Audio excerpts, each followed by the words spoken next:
தமிழ்த்தாய் வாழ்த்துக்கு எழுந்து நின்ற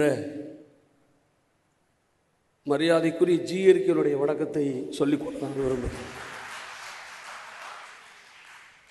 ஏன்னா இப்போ நாட்டில் போகிற போக்கு எழுந்து நிற்கிறதெல்லாம் ஒரு பஞ்சாயத்து ஆகிடுச்சு. இப்போ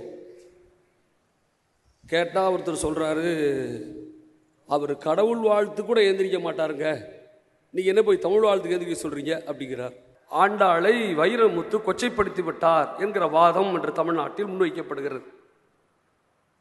எனக்கு என்ன ரொம்ப ஆச்சரியமாக இருக்குன்னா, இந்த தமிழ்நாட்டில் தான் பேரறிஞர் அண்ணா, நீங்கள் சொன்னீங்களா அவருடைய நினைவு நாள் அப்படின்னு, தீ பரவட்டும்னு இங்கே தான் கூட்டம் நடத்தினார் அண்ணா.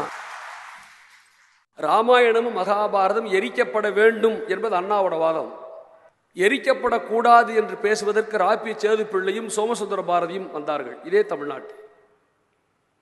அந்த தமிழ்நாட்டில் ஒரு ஆங்கில மேற்கோளை வைரமுத்து முன்வைக்கிறார், இதான் அப்படின்ட்டு.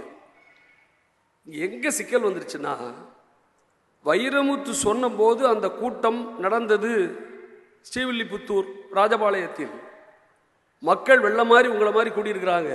யாரும் வைரமுத்து ஒன்றும் சொல்லில்ல. ஆனால் பொதுவாக சினிமாவில் ஒரு பாட்டு இருக்கு, ராஜா கையை வச்சா ராங்கா போகிறது இல்லைன்னு. ஆனால் நம்ம ஊரில் ராஜா கை வச்சதெல்லாம் ராங்காவே போயிட்டு இருக்கு. அதுக்கு நான் பொறுப்பு இல்லை. சைவ வழிபாட்டில் 4 இருக்காங்க, அப்பர், சுந்தரர், சம்பந்தர், மாணிக்க வாசகர். இந்த சுந்தரர் திருவாரூர் இருக்காரு. அந்த சுந்தரர் அந்த திருவாரூர் கோயிலில் தினசரி ஆண்டவன் முன்பு ஆடிய, கோயிலை சுத்தம் செய்த, நந்தவனத்தை வளர்த்த பரவேனாச்சியார் என்கிற தேவதாசி குல பெண்ணை சாஸ்திர சம்பிரதாயப்படி கோயிலிலேயே வேதங்கள் முழங்க சுந்தரர் மணந்ததான வரலாறு உண்டு.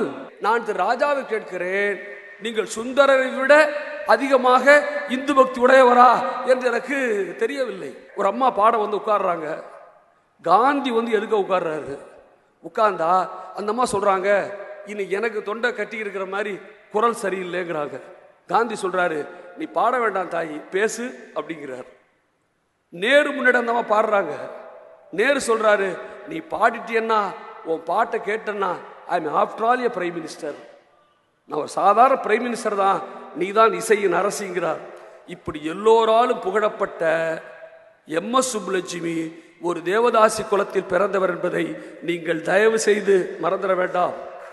அந்த அம்மா பாட்டு பாடிதான் திருப்பதியில வெங்கடேச பெருமான் கண்பிளிக்கிறார். யாரா இருந்தாலும் அவங்க ஜாதி என்னன்னு பாத்திர வேண்டியது. யாரா இருந்தாலும் அவங்க ஜாதி என்னன்னு பாத்திர வேண்டியது. இன்னைக்கு அதெல்லாம் வெளியில வருதே பாண்டே, வெளியில வருது. என்ன சொல்றான் பாரதி, கடலினை தாவும் குரங்கும், கடலினை தாவும் குரங்கும் ஆஞ்சநேயர் அர்த்தம். வடமலை தாழ்ந்ததனாலே தவம் செய்யும் குட்டை முனியும் அகத்தியர் அர்த்தம். பொய் என கண்டோம். ஆஞ்சநேயரும் பொய், அகத்தியரும் பொய்ன்னு பாரதி சொல்கிறானே, நீங்கள் இதற்கு என்ன பதில் சொல்ல போகிறீர்கள்? கண்ணன் பாட்டுன்னு அடுத்தடுத்து கண்ணன் என் காதலன், கண்ணன் என் சேவகன், கண்ணன் என் துணைவன் பாடிட்டே போனானே, அதை பற்றி நந்தலாலா என்ன சொல்ல போகிறார்? நான் இப்ப சொல்றேன் உங்களுக்கு, இப்ப சொல்ற பதில் அதுக்கு. இந்த தமிழ் மரபிலேயே கண்ணனை பெண்பாலாக மாற்றி கண்ணம்மா என்று பாடியவன் எங்கள் மகாகவி பாரதி தான், மறந்துடாதீங்க. அந்த கட்டுரையின் போக்கில் வைரமுத்து அதை சொல்லாமல் தவிர்த்திருக்கலாம். ஆனால் அப்படி சொல்வதற்கு வைரமுத்துவுக்கு எல்லா உரிமையும் உண்டு என்பது என்னுடைய வாதம். உரிமை இருக்கு அவருக்கு. நான் இப்பவும் சொல்றேன், தேவதாசி குலத்தில் பிறந்தார் சொல்ல இழிவா நினைக்காதீங்க. தேவதாசி குலம் என்பது அடிப்படையிலேயே இறைவனுக்கு அர்ப்பணித்துக் கொண்ட கலையை தன்னுடைய முழுநேர ஊழியமாக ஏற்றவர்கள். ஃபுல் டைம் ஜாப் கலை அவர்களுக்கு. நான் எம்.எஸ். சுப்புலட்சுமி மட்டும் சொல்லல, பாலசரஸ்வதி யாரு, டாக்டர் முத்துலட்சுமி ரெட்டி யாரு. இந்த சென்னையில் இன்னைக்கு குழந்தைகளுக்கு மருத்துவமனை இருக்குன்னா அது முத்துலட்சுமி ரெட்டியுடைய சிந்தனை. முத்துலட்சுமி ரெட்டி சட்டமன்றத்தில் 2 முறை பேசிய பிறகுதான் அந்த அம்மா தெளிவா சொன்னா, அடல்ட்டுக்கு பண்ற ட்ரீட்மெண்ட் வேற, சைல்டு ட்ரீட்மெண்ட் வேற, தனி மருத்துவம் வேண்டும் என்று கேட்ட முத்துலட்சுமி ரெட்டி அடிப்படையில் தேவதாசி குலத்தில் பிறந்தவர். இன்னைக்கு அடையாறில் இருக்கிற கேன்சர் இன்ஸ்டிடியூட் அந்த அம்மாவால் வந்தது. என் கேள்வி, நான் அவரை பாராட்டுவது அவர் ஒரு சாதியில் பிறந்தார் என்பதால் அல்ல, சமூகத்துக்காக போராடினார் என்பதால் பாராட்டுகிறோம். பத்மாவதி படம் ரிலீஸ் ஆகிறதுக்கு முன்னாடி தீபிகா படுகோன் தலைக்கு 10 கோடி ரூபாய் விலை வச்ச ஒரு அமைப்பு இப்ப சொல்லுது அந்த படம் நல்ல படம் தான் அப்படிங்குது. யாரு தெரியுமா வெறியூட்டும் பேச்ச பேசுறா? யார் தெரியுமா பேசுறா அத்துமீறி? யாருக்கு ஒரு குறிப்பிட்ட விஷயங்களில் ஆழ்ந்த ஞானம் இல்லையோ அவர்கள்தான் வரம்பு மீறி பேசுகிறார்கள் என்பதை நீங்கள் தயவு செய்து மக்கள்கிட்ட சொல்லுங்க. ஒரு உதாரணத்தோடு நான் சொல்லிவிட்டு விடைபெறுகிறேன். மராட்டியத்தில் பிறந்த கோவிந்த் பன்சாரே துப்பாக்கியால் சுடப்பட்டார். காரணம், அவன் எழுதிய ஒரே ஒரு புத்தகம் சிவாஜி கோன்ஹாட்டா என்ற புத்தகத்தின் பெயர். அந்த புத்தகத்தில் அவர் எழுதினது தெரியுமா? சிவாஜி என்கிற மன்னன் இவர்கள் சொல்வதை போல ஹிந்துத்துவவாதி அல்ல, அவன் நல்லவன், சூத்திரனாக பிறந்தவன், அவன் இஸ்லாமிய வெறுப்பாளன் அல்ல. தெருவில் ஒரு குரான் கடந்தால் குரானை எடுத்து கொண்டு போய் பள்ளிவாசலில் கொடு என்று சொன்னவன் சிவாஜி என்று அவன் புத்தகம் எழுதினான். எழுதின மறுநாள் அவனை சுட்டாச்சு. எங்க? மராட்டியத்தில் 2015. இந்த தமிழ்நாடு எவ்வளவு உயர்ந்தது தெரியுமா உங்களுக்கு?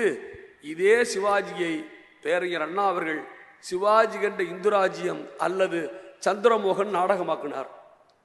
அங்க அதே கேரக்டர் அண்ணா நடிச்சார். காகுப்பட்டரா. சிவாஜி கோன்ஹாட்டாவில் அவர் எழுதிய எல்லா விவரங்களையும் 1945 அண்ணா தமிழ்நாட்டில் நாடகமா போட்டார். நல்லா புரிஞ்சுக்கோங்க. ஒரே வரலாறு. மராட்டியத்தில் ஒருத்தன் சாகிறான் எழுதியதற்காக. அதே வரலாறை அதைவிட மக்கள் நாடகமா தமிழ்நாட்டில் முதலமைச்சரானார் என்பதை நீங்கள் மறந்துட வேண்டாம். இதுதான் தமிழ்நாடு. வாதங்கள் 1000 இருக்கலாம்.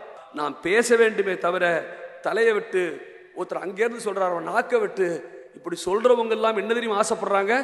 எழுதி வைத்துக் கொள்ளுங்கள்.